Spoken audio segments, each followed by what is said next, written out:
Today, we're taking you on the journey of the grow out season and how to best work through all of the new birds you have on the ground for dual purpose flock goals.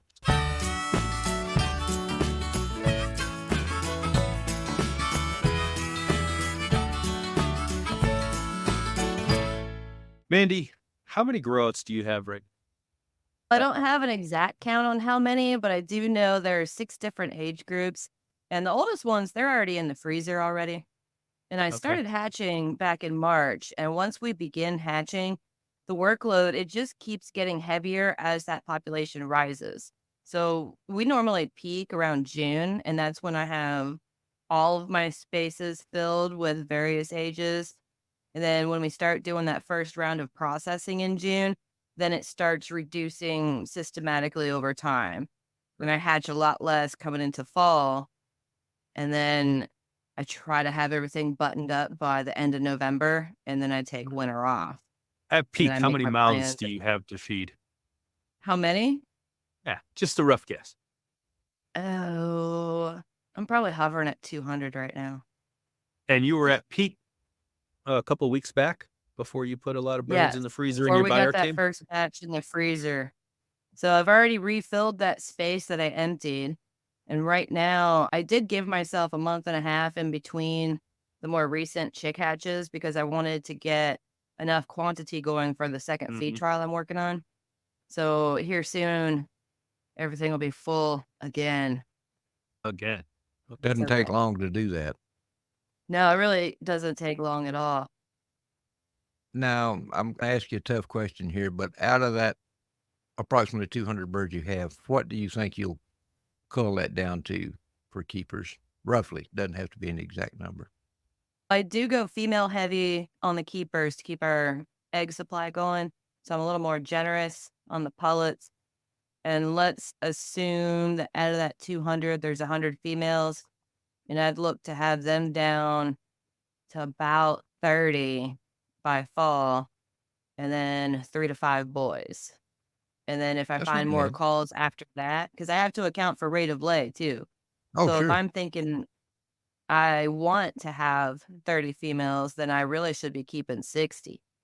Because by the time we get through their laying test, I might not have as many as I thought I would.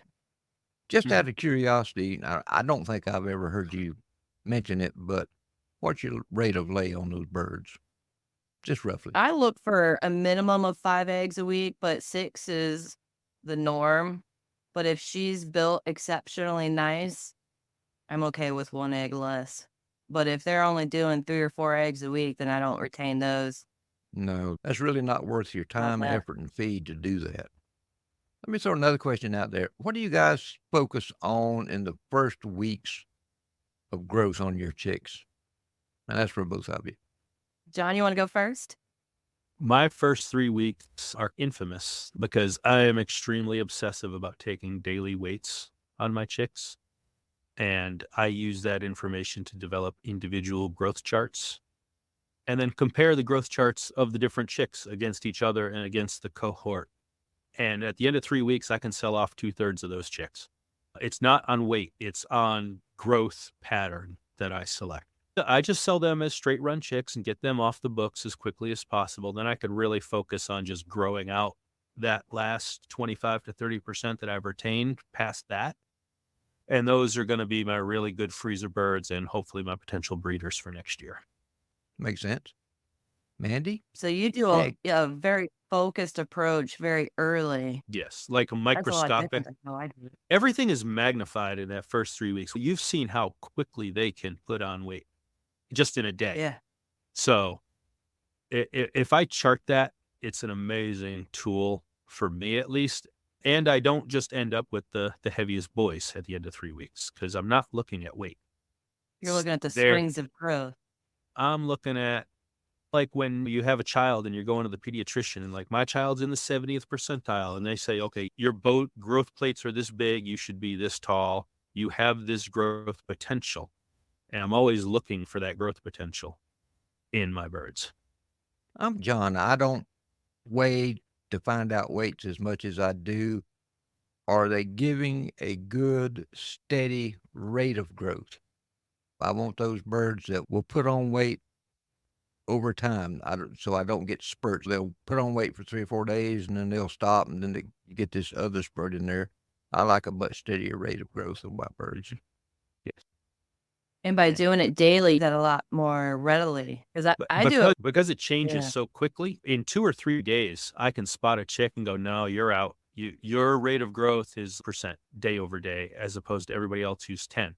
And 3 weeks later, that chick is smaller and a little scrawnier, and it supports my decision that I made early on. But they still get the access to all the And potential. John, like you said, if you chart it out, you can see you get this increase going up and then it hits a little plateau and then it starts going up again and then hits a little plateau. That's not what I want. I want Right. something that's more of a sustained sweep up as they grow. I've noticed 3 succinct steps, but I like to smooth them out so they're less of a plateau, and a step is more of a little S curve going up. And that's what I'm looking for in my growth chart. So I'm able to weigh weekly, and I do the percentage calculations of what they gained over the week before. And I'm noticing I tend to favor the ones who do like a 50% gain over the week prior, but some of them might be 32%. Some others, they might be 75, 80%, all the way up to 110% over the week prior. And it's the only bird in the batch that did that. But then that bird's probably going to hit that plateau you were talking about that next week, and they do a whole bunch of flip flop. Like this week, they gained an incredible amount. The next week, not so much. And I tend to favor those birds that just hover right at between 50 and 70% over the week before. And I do that through at least 8 weeks. After that, they start getting trickier to handle. Well, it sounds we're all 3 of us may be doing it just a little bit different, but we're looking at it pretty much in the same way. For sure.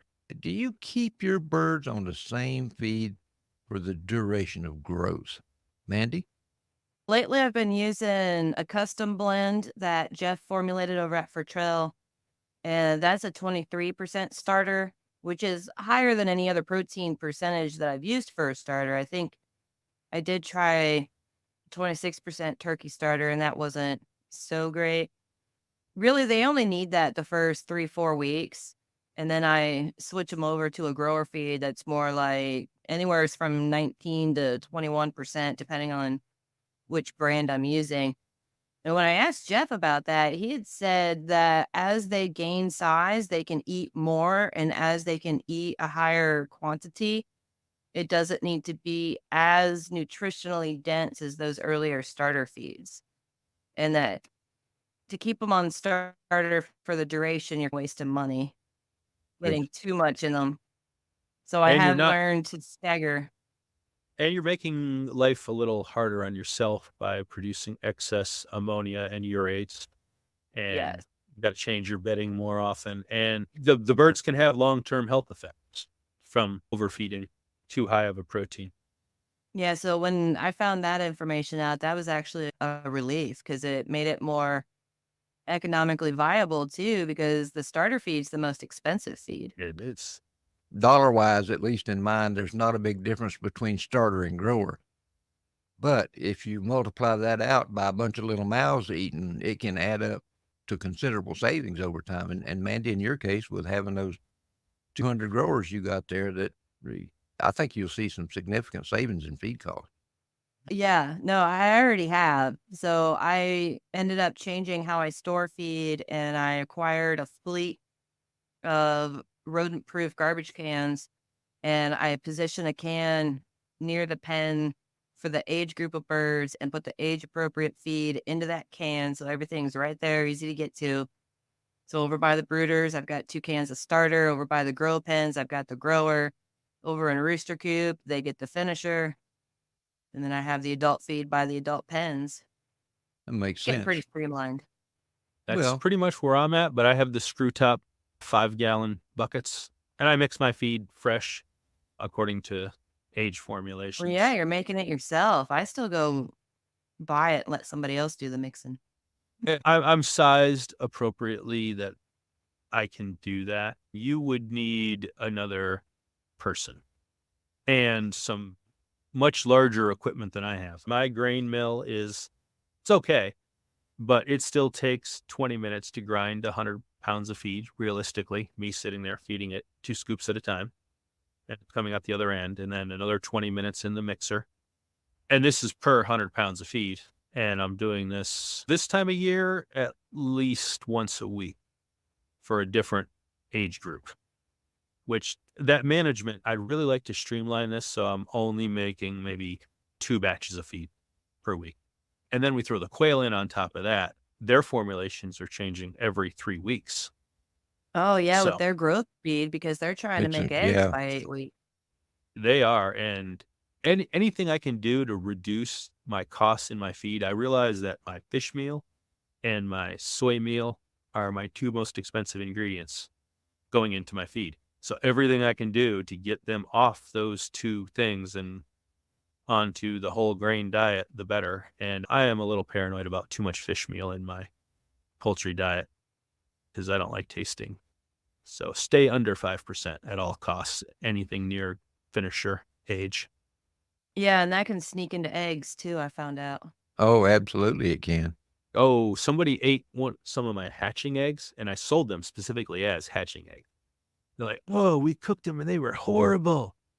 Like, Wonder why. what do you mean you cooked them? We didn't have room in the incubator and you gave us so many and blah, blah, blah. And I'm like, okay, yeah, great. But those are I told you, these are hatching Yeah, eggs. those were on the breeder ration, not the breakfast ration. Yeah.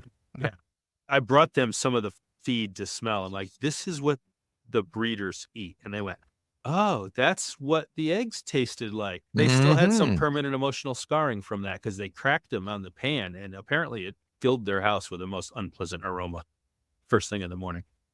Yeah, I can imagine. Hey, Mandy, I know you do a lot of focus on birds for eating, and the look of the carcass is important to you, to that bag appeal, as I've heard you refer to it as. Yeah, the bag of So, peel.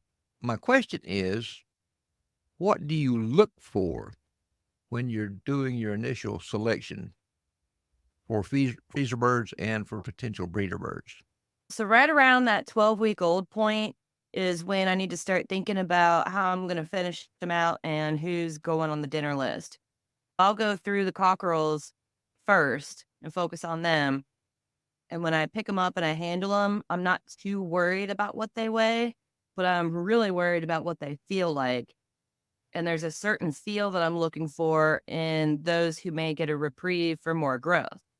And I'm looking for the bone spacing that gives them a really good body capacity where there are 2 fingers between the pin bones, at least 3 fingers between the end of the keel up to those pin bones, how deep their chest is, how broad their front is, how broad and long the back is. And I'm comparing them against each other. So anyone that isn't as nice as the others, he gets set aside for a freezer date because I don't need them. Once I establish that I don't need the bird and there's better in that group, I just filter them that way. And let's say I That have a makes sense. batch of Yeah, 25 males. I'm looking for the best 3 to hang on to longer. makes sense. Everybody Good, else can good go to approach. freezer. I'm on some finisher feed right away and keep the good ones on the expensive feed. Yeah. And I have a couple of extra tractors where I'll put the better ones because I don't really have anywhere else to put them. And I just build a little collection of the best all through the season. Then I reevaluate what I have in the fall and figure out who's sticking around longer. Yeah, that's the problem I have right now is I actually have too many nice roosters and I have pangs of guilt putting some of these boys in the freezer. I'm getting pretty close to that point, and I'm not sure how I'm But going to they're manage that other expensive. than just doing the same thing. You know, Really, that's a good problem to have. but after a certain point in time, I would say 18 weeks, they start really costing you more money than they're worth keeping around unless they're absolutely going to be a breeder. Yeah, and Yeah, that's they pretty can start eating motivating. a lot of Plus, feed. eat a lot of chicken. Here's an interesting question. How many birds do you try to sort at a time? Depends on how much time available I have, but if I set 50 eggs in a batch, and I get 40, 45 chicks out of that. And there's going to be 20, 25, maybe 30 males. However, the hatch rate pans out of the gender split, and splitting it up by gender and not trying to worry about doing everyone in one day is pretty helpful. And I put that growth focus mostly on those boys first because they get the first freezer date. And then the pullets end up in their own pens, in their own space, where I'm still monitoring growth. But for them, I can delay things because I just need to know that they hit 5 pounds when they laid their first egg. So I have at least 18 weeks where I can just feed out the girls and then watch them in their development. After those first couple weeks when I'm weighing weekly, then after that, I just set them up in their pen and put my focus on the boys. So if I can keep that batch size at 25 or less, that's pretty manageable. Much more than that, now I'm spending half the day handling birds almost on a weekly basis for the boys. And I think it's wise to do it like that. I know early on when I would try to do a bunch of birds in a day, that I found myself getting tired, getting a little bit aggravated, and had a tendency to rush through my evaluations. And it, Yeah, and you don't want to rush it. And then, so no, if I, no, you when I don't. have 5 different age groups, then I do it on different days. I'll do this age group on a Monday, and then on Wednesday, I'll do a different age group. Back in my younger days, I'd try to go through 100 birds a day, and that's not the best way to do it. You want to be able to take your time because sorting is and evaluating birds is something. There's no do-overs. You got to do it, and you got to try to get it as spot on as you possibly can. Yeah, for sure.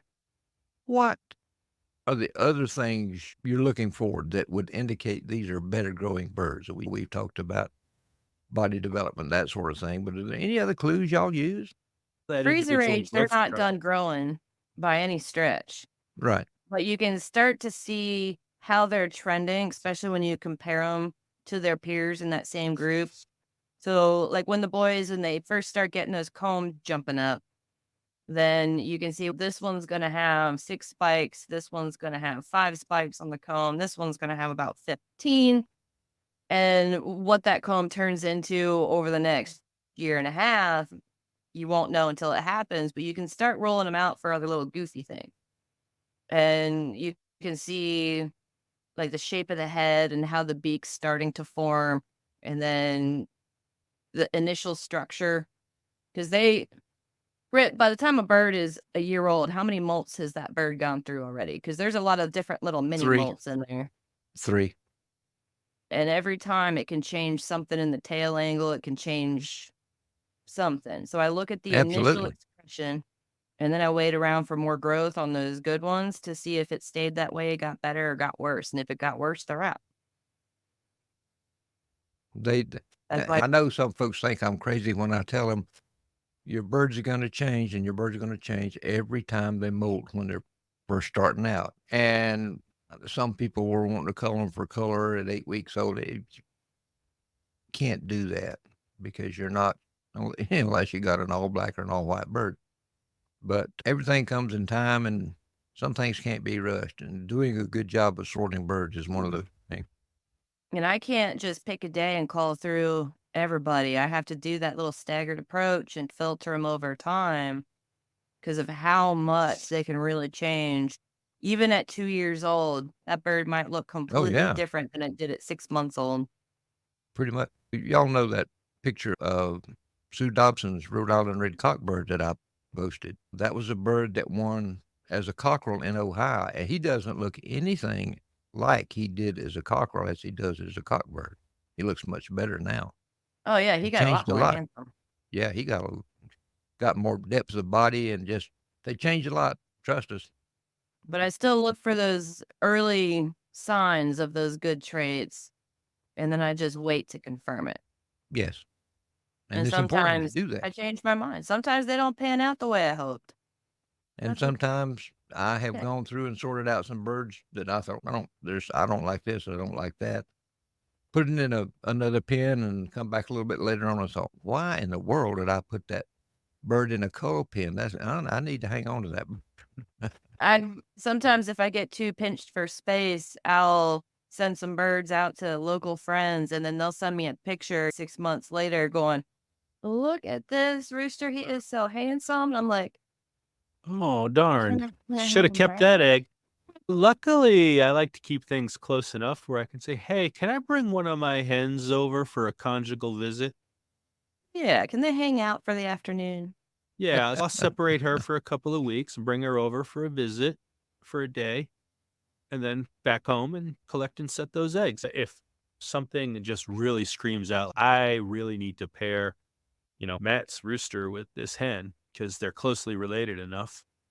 I did recently bring back a male that a friend of mine had. He's 2.5 years old, and he is just a rock star. And he's so polite and he's so well built. Like, he is everything I would hope for, except he's a little more yellow in the plumage than I would like. But he has so much other good going for him. Stuck him right back in a breeding pen. It's a strong case for having these little genetic safe deposit boxes around the neighborhood. It really is. She did a great job growing him out. Makes Yeah. your heart feel good when that happens. Oh, it does. And we're just doing more for the breed and for our fellow breeders. Hey, Mandy, we've talked a good bit today about your rooster coop and your indoors coops in the barn, and I know folks are always interested in what kind of coops do y'all use. Describe your overall production facility. Just, you don't have to go into great detail, but just give folks a general idea of what you're working with. When we moved to this property, it had a giant 1,600 square foot barn that was pretty much fallen down, and it needed all new everything, including a couple of like main support beams. So we got to work fixing it up. And then we got to the roof part. We had a couple quotes saying that roof was going to be a heck of a lot of money. And so we were trying to figure out if we were going to turn it into a shop or maybe a business but as we went through all the options and the investment needed, I was like, what if it was a chicken coop? And the rest is history. Yeah, so There you now there's a go. 12 by 12 hatch room in there, and I've got brooders inside where they stay there for 2 weeks. There's 2 towers of additional brooders outside of that hatch room where I could do about 100 chicks at a time up till 5, 6 weeks. There's grow out pens that are 5 by 7, and then there's pens with runs. There's a pen for the turkeys who got lucky on space. I think their pen's like 9 by 15 for 5 of them. Because I like to be generous with the space. Like, I'm really looking for adult-sized birds to have a minimum of 6 square foot per bird, because it really seems to reduce the chore load of cleaning, but also happier birds. Yeah. I'm a firm believer you can't have too much space for a bird. You really can't, and that barn wasn't enough. So outside of that barn, we've got rooster coop and pellet pen and a couple of flex tractors that I use seasonally. I've noticed if I try to keep my birds' population a little too dense, they have more of a propensity to go over the fence and into the neighbor's yard and walk around in the road. Yeah, they started venturing more. They They don't they like they to be really do. They crowded. don't like to be crowded. I try to keep a quarter acre under electric fence, but even that can be challenging when the grow out gets pretty big. Mandy, we've talked about how many birds you have on hand. Okay. All right. How many you're growing out. How many birds do you keep for breeders? I can house up to 55 adults, and I always have it as a little goal to get that many. But once I go through all of the selection and all of the filtering, I don't always have enough. So I end up sitting around 25 to 35 hens. And as they hit that 2-year-old point and they get through that big molt, I check to see how they come back into production, what their egg size is like, and if I can keep breeding from them.